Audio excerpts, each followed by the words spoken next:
No one in the galaxy feared humanity. They did not hate them. They did not fight them. They simply ignored them. Inside the Grand Galactic Assembly Hall, thousands of lights floated in the air like small stars. Massive alien leaders filled the chamber. Some were tall as towers. Some had glowing skin. Some were made of metal and bone. Each one ruled empires that stretched across hundreds of systems. And in the center of them stood one human. Ambassador Elias Ward looked small compared to the others. He wore a simple dark uniform. No armor. No weapons. No grand symbols of power. Just the blue and silver mark of Earth on his chest. When it was his turn to speak, many alien delegates turned away. Some continued their private talks. A few even laughed softly. Humanity was young. Too young. They had joined the galactic stage only 50 years ago. Their ships were average. Their weapons were nothing special. Their territory covered only a small section of the Orion Arm. The Zarkonian Empire alone controlled 5,000 systems. The Velrath Dominion had war fleets larger than entire human populations. Compared to them, humanity looked like children standing among giants. Elias did not raise his voice. He did not demand attention. He simply spoke. Long-range scans from our deep observatories have detected something unusual beyond mapped space, he said calmly. It is large. It is moving. And it is heading toward the core. A tall being of living crystal made a sharp sound, almost like breaking glass. Every young species thinks the dark holds monsters, it said. The universe is not your childhood fear. Soft laughter spread across the chamber. Elias continued without anger. This object is not natural. It absorbs radiation. Entire stars in its path are dimming. That caused a small pause. But only small. The Zarkonian warlord leaned forward, his armored claws shining under the chamber lights. If something exists, we will destroy it, he growled. We do not need help from a species that still fights over single planets. More laughter. The council moved on quickly. Borders were discussed. Trade disputes argued. Military movements planned. Humanity's warning was pushed aside. Denied. When the meeting ended, Elias walked alone through the massive exit corridor. No alien approached him. No alliances were offered. Outside the station, Earth's fleet waited. Only 12 ships. Small compared to the thousands surrounding the galactic capital. Inside his flagship, Elias gave a simple order. Begin Phase 1. No celebration. No dramatic speech. Just quiet action. Back on Earth, deep under oceans and hidden within asteroids, construction already had started months ago. Massive shipyards powered up. Resources were redirected. Energy grids expanded. Humanity had learned something very important in its short history. When no one listens, prepare alone. Years passed. Reports from the outer rim began to change. A mining system went silent. Then another. Then a full colony from the Velrath Dominion disappeared. No wreckage. No distress call. Just silence. Stars in those systems dimmed slowly, as if something was draining them. Now the council grew nervous. They sent scout fleets. None returned. For the first time in centuries, the great empires felt uncertainty. Emergency signals spread across the network. And then someone remembered. The humans had warned them. A council transmission was sent toward Earth. It waited. Minutes felt longer than wars. Finally, a human response came through. The image of Ambassador Elias appeared again. But this time, something was different. Behind him was darkness. Deep darkness filled with shapes too large to understand. His voice was calm as before. We told you something was coming, he said quietly. The council chamber fell silent. For the first time, the galaxy was listening to the species no one feared. The galaxy had never known silence like this before. Entire star systems were gone. Not destroyed by war. Not shattered by supernovas. Gone. The Velrath Dominion lost 12 systems in a single month. Their outer colonies stopped sending signals. Their stars dimmed slowly, like candles running out of air. Then they disappeared from every map. The Zarkonian Empire sent one of its largest battle fleets to investigate. 2,000 warships jumped into the dark sector. They never returned. No wreckage. No distress signals. Only silence. Panic began to spread across the Galactic Council. Proud leaders who once laughed at humanity now argued loudly in emergency meetings. Some blamed each other. Some accused rival empires of secret weapons. But deep inside, they knew something else was happening. Something beyond them. Long-range scanners finally captured a clearer image. It was not a fleet. It was not a machine. It was something massive. A shadow that bent light around it. A shape so large it blocked entire star clusters behind it. It moved slowly, but nothing could stop it. Wherever it passed, stars faded and died. For the first time in centuries, the powerful species felt fear. The Council sent a united signal across the network. To Earth. This time, there was no pride in their message. Humanity, the transmission read, "We request your data. We request your assistance." Minutes passed. Then hours. Earth did not respond. Some council members grew angry. "They are punishing us," one shouted. "They want revenge for our disrespect." But the crystal being from before spoke softly, without laughter this time. "Or perhaps they are preparing." Another system went dark while they waited. Finally, a signal arrived from human space. It was stable. Clear. Ambassador Elias Ward appeared again on the central display. His uniform was the same simple design. His face calm. But his eyes carried something heavier now. Behind him, the darkness remained. 3 years ago, we asked for cooperation, Elias said. We were denied. So we chose another path. The Zarkonian warlord leaned forward. He no longer looked proud. "Can you stop this thing?"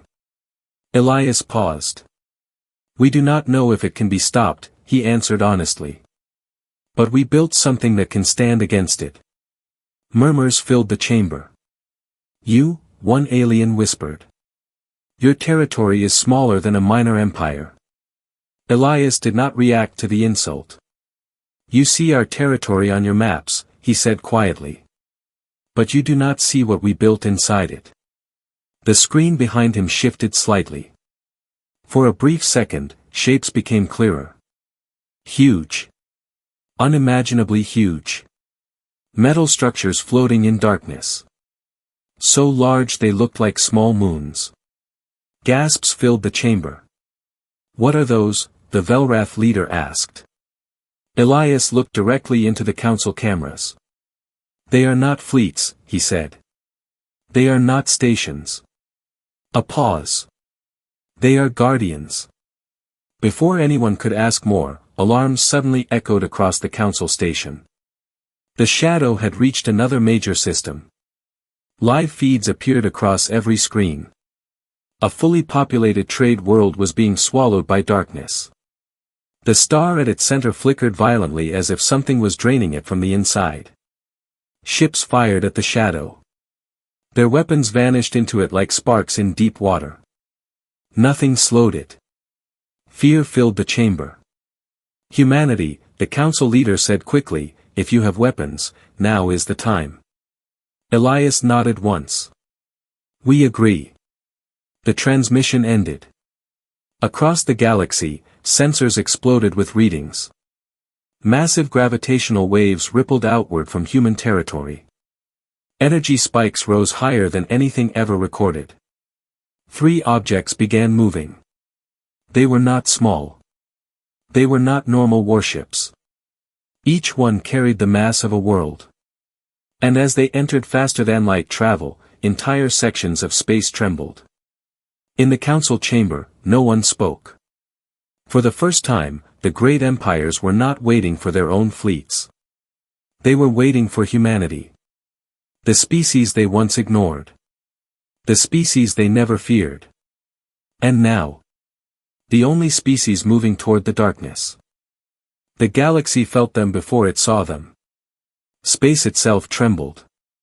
Across thousands of monitoring stations, alarms began to scream.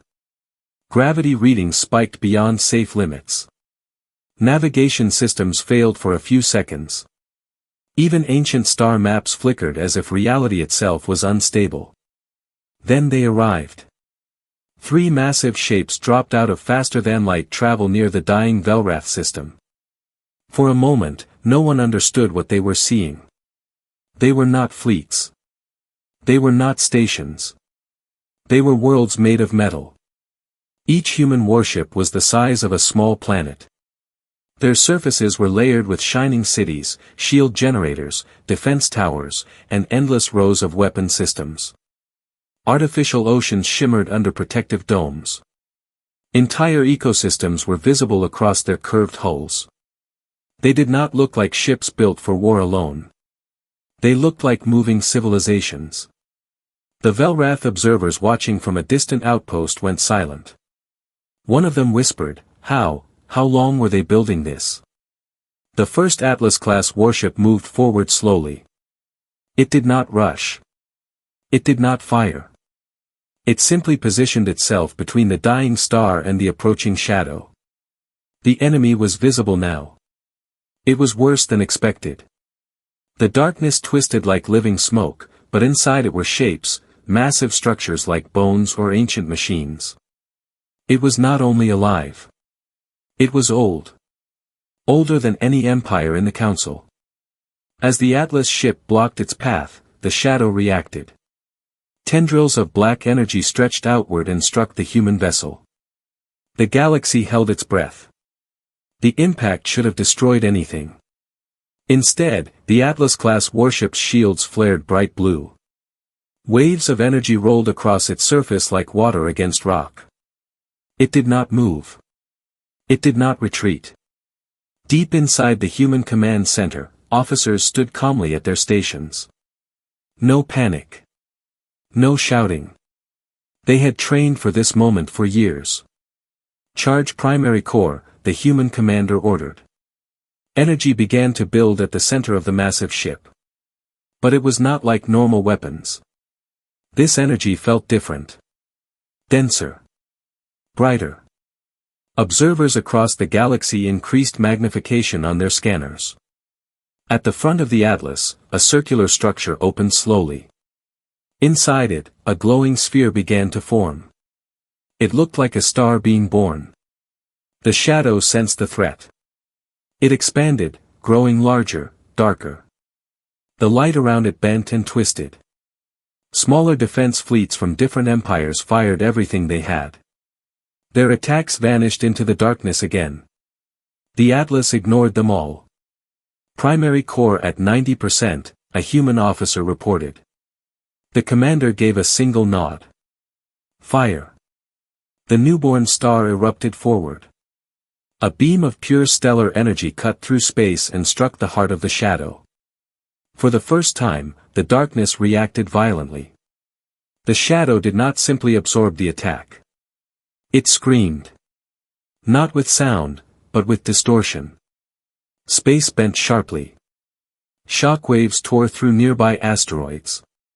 The dying star flared brighter for a moment as if shocked by the blast. The beam pushed deeper. The darkness recoiled. Across the galaxy, countless beings watched the impossible happen. Something had hurt the ancient predator. The second and third Atlas-class warships moved into formation, forming a wide triangle around the enemy. The shadow tried to escape. But the giants adjusted their positions with slow, unstoppable precision. They were not fast ships. They were inevitable ones. Another blast fired from the second atlas. Then the third. 3 controlled stars tearing into the ancient darkness. The enemy shrank. Not quickly. But clearly. Inside the council chamber, silence filled every corner. The crystal being that once laughed at humanity spoke softly. We thought them children. The Zarkonian warlord stared at the display, his claws trembling. They built gods, he whispered. In human command, no one celebrated. Damage reports came in. Shield layers weakened. Surface cities shook from impact waves.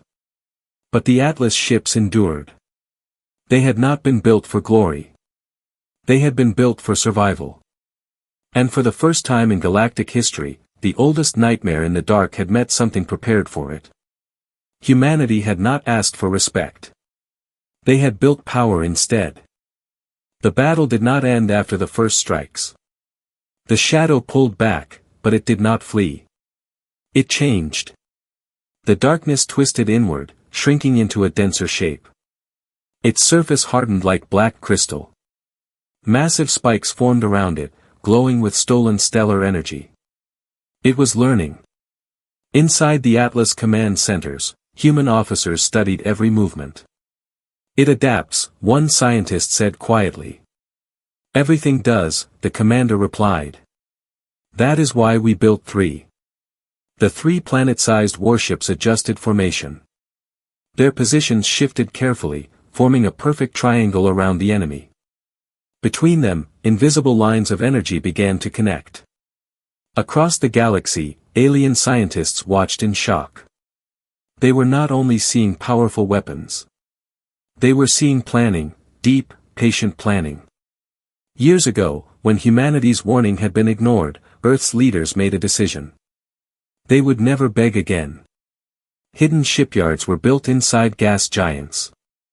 Asteroids were hollowed out and turned into factories. Entire moons were moved to create shielded construction zones. The project was named Atlas. Not after a weapon. After a guardian. Humans studied their own history carefully. They remembered world wars. Nuclear fear. Climate collapse. Near-extinction events. Every disaster taught them one lesson. Hope is not a strategy. Preparation is. When deep space signals first showed something feeding on stars, humanity assumed the worst. They believed it was not a single creature, but part of a cycle. Something ancient that cleaned galaxies when civilizations became too loud. So they did not build faster ships. They built stronger ones. Each Atlas-class vessel carried billions of people if needed. They were mobile homes for entire species. Their outer layers could absorb stellar collapse. Their cores could generate artificial suns for dying systems. They were not meant only to destroy. They were meant to outlast. Back in the present, the shadow released a wave of dark energy toward the nearest Atlas. The impact cracked outer shield layers. Shockwaves ran across the ship's metal continents. In one city dome, lights flickered, but systems held. Stability at 84%, an officer reported. The commander remained calm. Activate Phase 2. The space between the 3 Atlas ships began to glow faintly. Gravity itself bent. Light curved inward. Alien observers leaned closer to their screens. What are they doing? The Velrath leader whispered.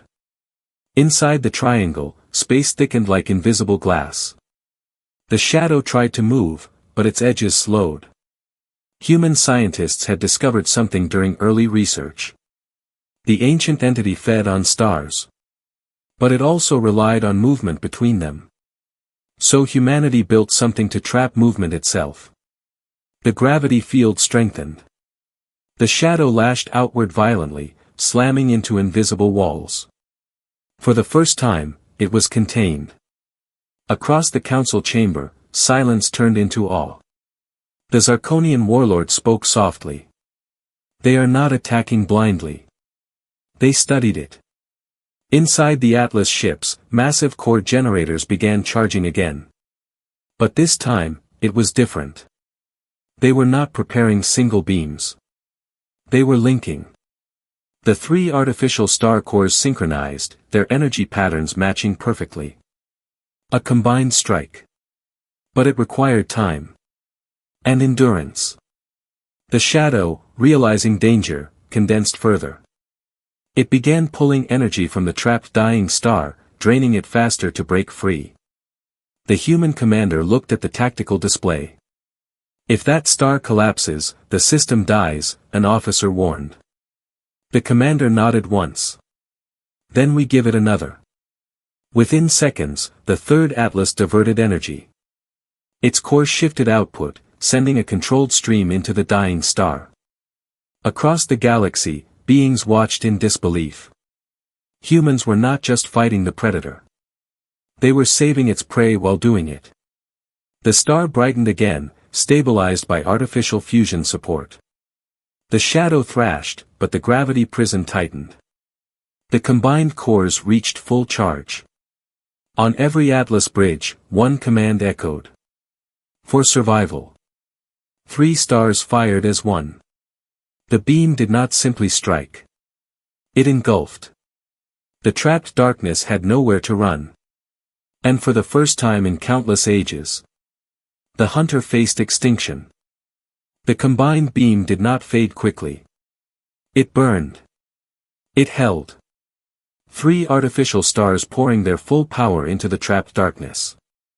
Space itself screamed under the pressure. Light bent. Time sensors across nearby systems showed small distortions. Inside the gravity prison, the ancient shadow twisted violently. Parts of it shattered like broken glass. Other parts tried to reform. It no longer looked smooth and endless. It looked afraid. The Atlas ships did not move. They did not rush to finish it. They endured. Core stability at 70%, one human officer reported. Hull damage alerts flashed across command screens. Several outer shield layers had collapsed. Entire sections of metal continents glowed red from stress. Still, the commanders did not pull back. They had expected this. The shadow released one final surge of stolen stellar energy. A wave of black fire slammed into all 3 Atlas ships at once. Smaller alien fleets watching from a distance were thrown backward by the shockwave. For a second, one of the Atlas ships flickered. Across the galaxy, hearts stopped. But the massive vessel held. Deep inside its structure, backup cores activated. Secondary shields rose from beneath entire artificial oceans.